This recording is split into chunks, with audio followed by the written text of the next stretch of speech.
Mic check, mic check. Can I get a yurt? Yurt. Hey everyone, welcome to another episode. I am your host, the only Kayla, and today I have a very special guest in studio. Today I have Flaco. Flaco, how are you? I'm doing good. Thank you for having me. So tell everyone what exactly is it that you do and where you're from.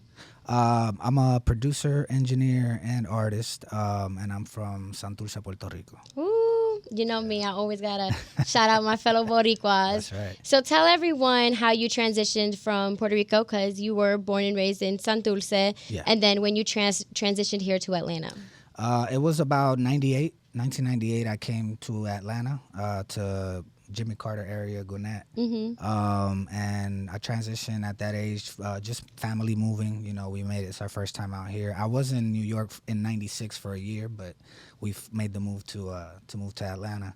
But it's been good. It's been a tough transition because it's a cultural shock thing. Yes. You know, but over the years, it's actually, it's more cultured out here. And now you see it's predominantly Spanish people out here. So it's been good. That's funny because that was going to be my next question, which was, I'm from New York, born and raised, so I moved out here 2 years ago, going on 3, and it was a culture shock for me now, so I could only imagine how was it for you back then. What was that like coming from literally the island to Atlanta, and was there a lot of Hispanics? Because you came to Gwinnett, and there's a growing population of Hispanic people now. Yeah, it was some, but it was very en diferentes sitios. You know, you would have to come to like Jimmy Carter area, Pleasantdale, Beaufort Highway.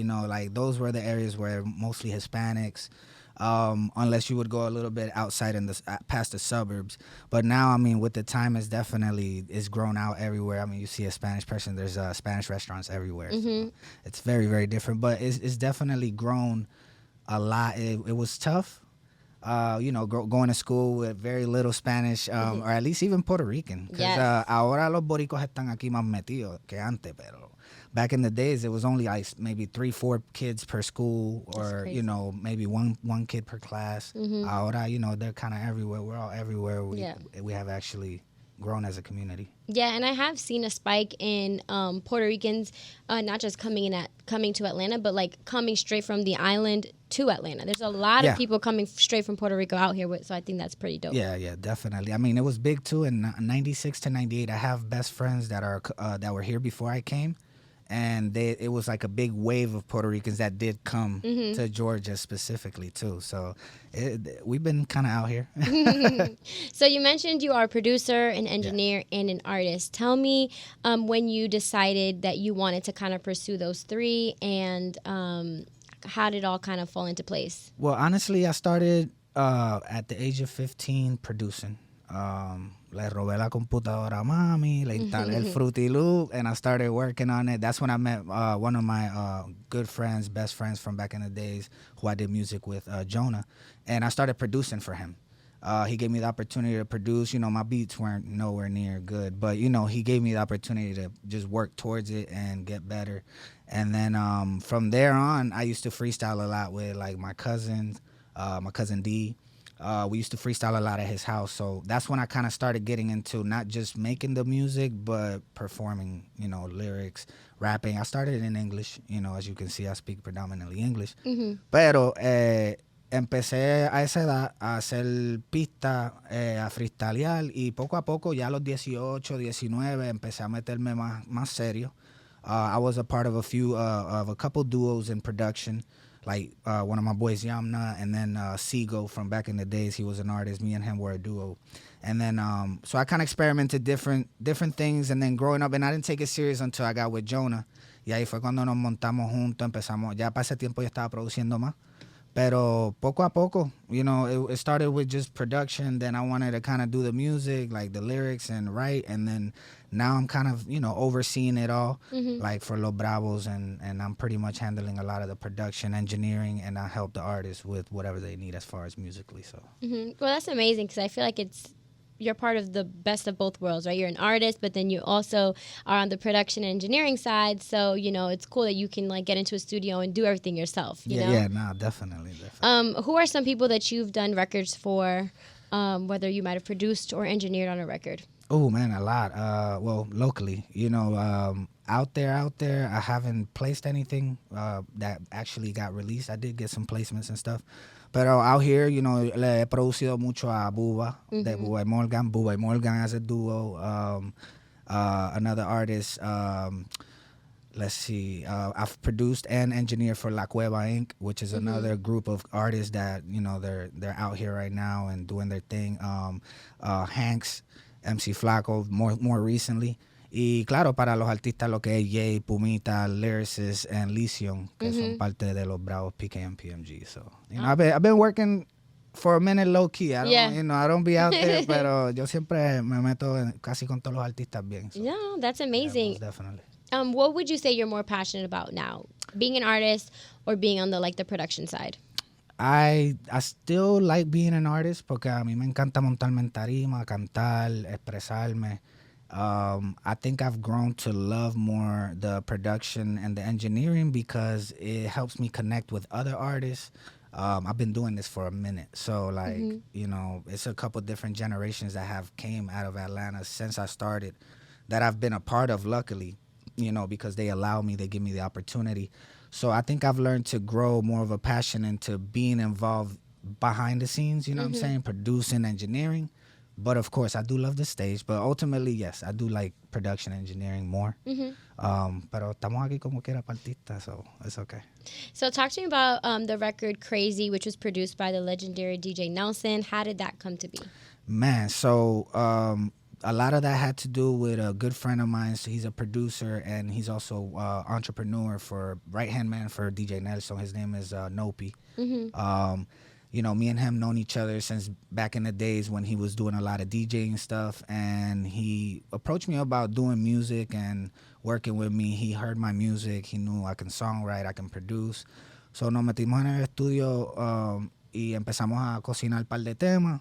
Crazy being one of them. Él tenía un artista, his name is Adam Accent, really dope, talented R&B artist here from Atlanta. Nice. And he kind of already had the idea built.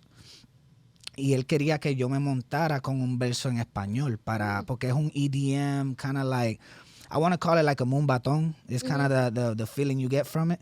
And so I kind of saw the vision of the original record because it's a dope English record already. So he's like, yo, put some Spanish on there. And he only wanted a verse at first, so le metí al verso. Then it went so well that I ended up just saying, let me try to do the hook in Spanish. And then what we did is we ended up blending the hook in Spanish and English to where I'm doing a part, he's doing the other. True enough, that's an R&B singer compared to a reggaeton singer, which is hay niveles, so I had to kind of step it up, but they liked it. The record sat in his studio for probably a year. Wow. And then he ended up moving to Miami or Orlando to work with Nelson. Full board. Y ahí fue cuando le introdució el tema a Nelson. Y Nelson checked it out. He was like, yo, that shit is dope. Cuando entró la parte en español, he's like, yo, who's that? Él le dice, no, ese es un pana flaco que estoy trabajando tema. Él es un escritor, él produce. And he's like, yo, you need to drop that, And so él agarró, me llamó, yo, Nelson want to get behind it. I said, man, let's go. Let's do it. We shot a video originally, but the video production wasn't exactly what we expected. So we kind of paused the video, but we still released the record. I think in the first week it did like 70,000 streams, wow, which was great. Pero el tema, we're definitely revisiting it pretty soon with a video because it definitely deserves a video. Yeah. But it was great. So what was that moment like for you when your friend called you, was like, hey, DJ Nelson wants to get behind this? And then actually going through it. I mean, Nelson is like el papá del reggaeton, he's like the very OG. He's one of the people most responsible, uno de los pioneros. So es un honor, que te llame el pan y diga, yo, Nelson, just with the fact that he liked it. He didn't have to get behind on it. He could have just said, I like it, keep pushing, do your thing. That's more than enough. So for him getting on it, I was blessed. Even more so to that story, a couple months later, I did, after I found out that they released it, maybe like 6 months after, I flew to Orlando and met him, got the opportunity to meet him.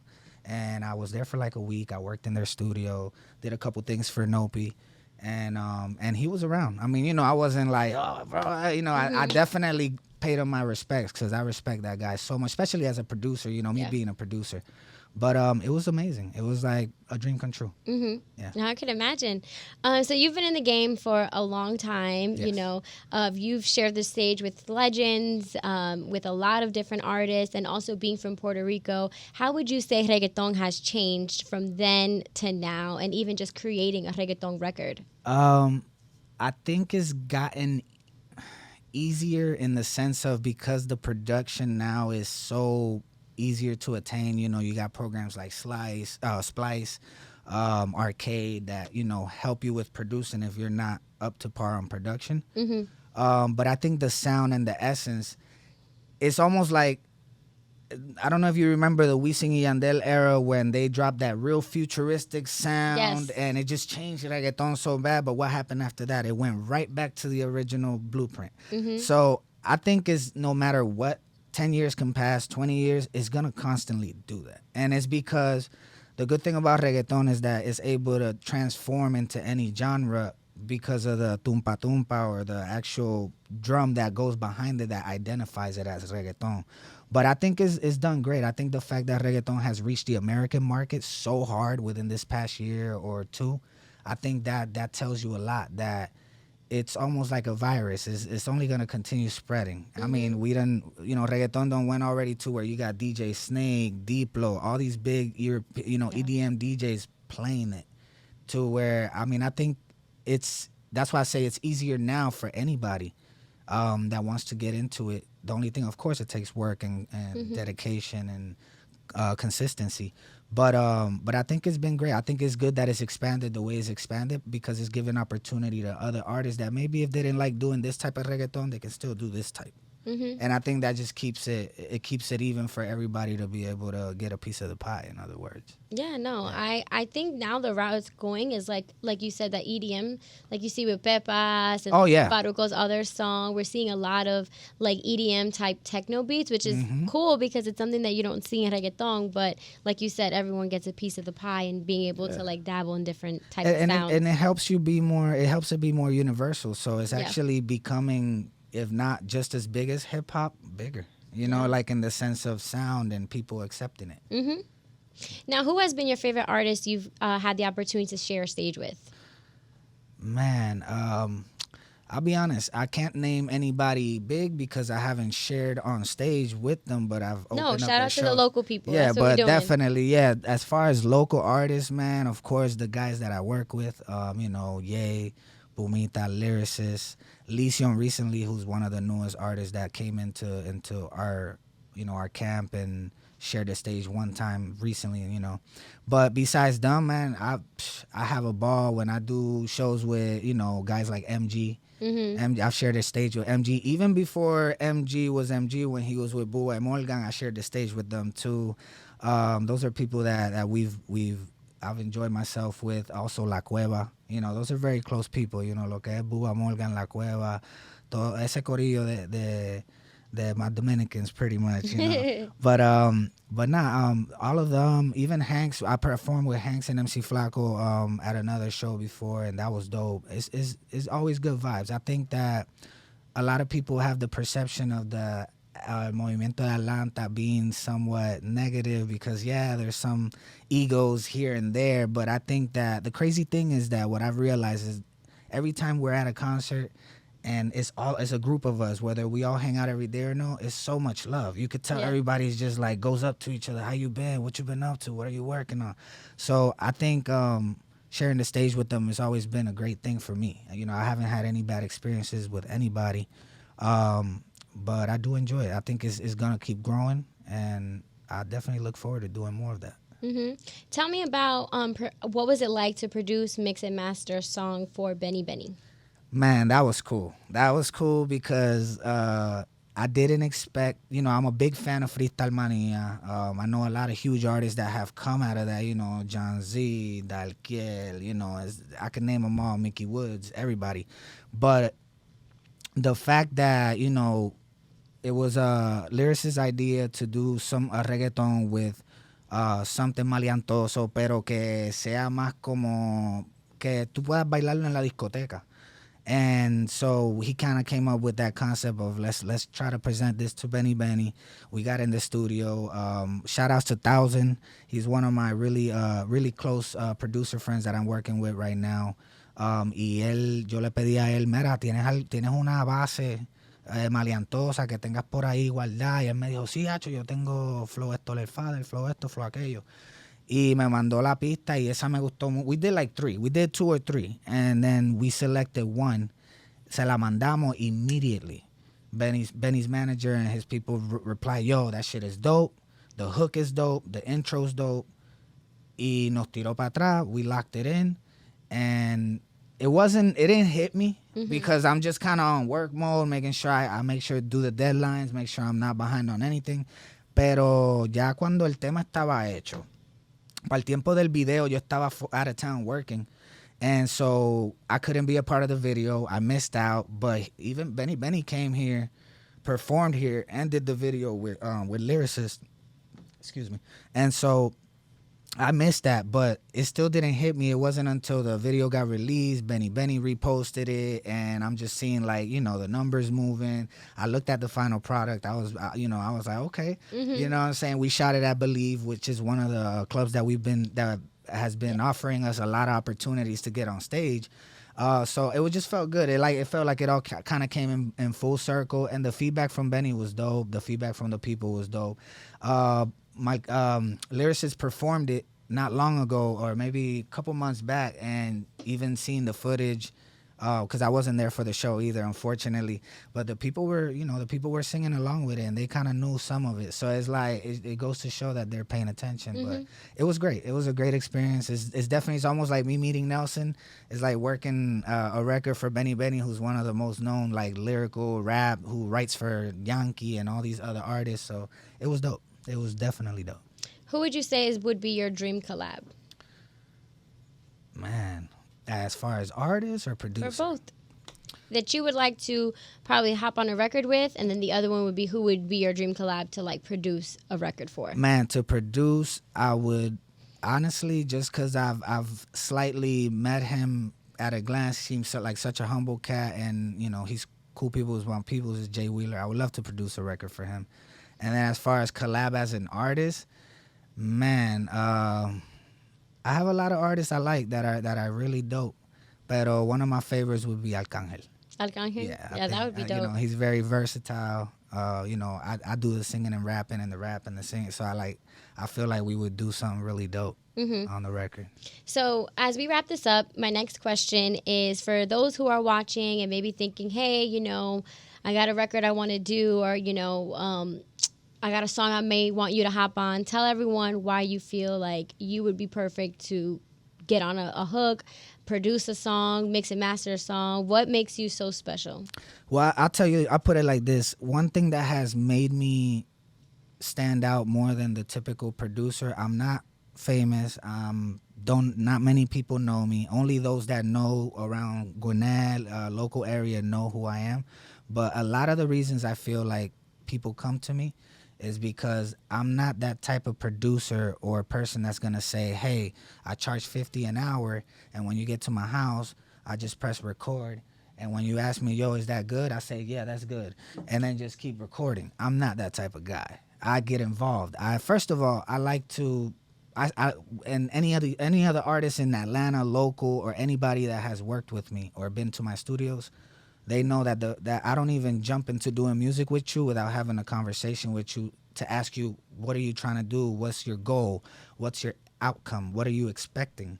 Because those are conversations that I feel like people get into these studios, they have these high expectations, but they don't have the conversation. And when they record, they take their demo back home, they go over there talking bad about the producer. Sorry, I didn't know if you could cuss out here. But, no, it's fine. Talking bad about the producer, and then it's like you didn't communicate that. So I think that what stands me out, and a lot of artists do appreciate about me, that they vocally say this, is that I'm the type of artist that's not just gonna, I'm not the type of engineer or producer, if that's what we're doing. I'm gonna get involved with the lyrics. I'm gonna review your lyrics and be like, hey, I like this line, but I think you should have said it like this. Let me know. If cool, you could take it or leave it. But I'm always gonna do that, because if it has my name on it on the mix, even though I'm not producing it, I still want it to be the best version of what you're like. If you're bringing me something that's good, I want it so that by the time it goes through me, it becomes better. Yeah. Because that's what my job is. You know, my job is to make you sound better, to make you write better, to help the production. I even go as far as like if you bring me a production that's an instrumental from another producer, I'll still be like, yo, can you get the stems? Because I feel like it needs this, that. And I still don't worry about getting, royalties or anything because it's still their production. I just want to add to make it better. So I think that me, Flaco, as a producer, engineer, that's what makes me stand out. That's why if you are an upcoming artist, if you are already an artist, but you want to, really have that experience where you can connect with the producer and have that same vision, I'm that guy.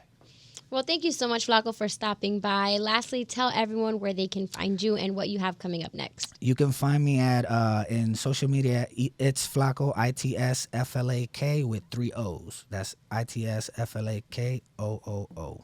And also you can follow my production page, which is PKM Studios ATL.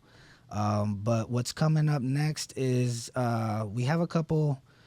We have Pumita's show on October 16th coming next. That's for sure. We're gonna be in the building. But besides that, as far as performances or music, I know Ye's dropping a new single pretty soon. I'm working on something with Lision as well. As far as Flaco comes, I have a couple projects that I'm working with Nopi and Nelson right now, low key. But those are gonna come out when they drop them. But as far as me, I do plan on dropping a single. I'm still picking between 2 different songs, so I'm kind of deciding. But we are going to be dropping with visuals, and that's why also it's taking a little bit longer. But yeah, stay put. Follow the pages. Follow Los Bravos Inc. And we're definitely going to be dropping soon, so stay put.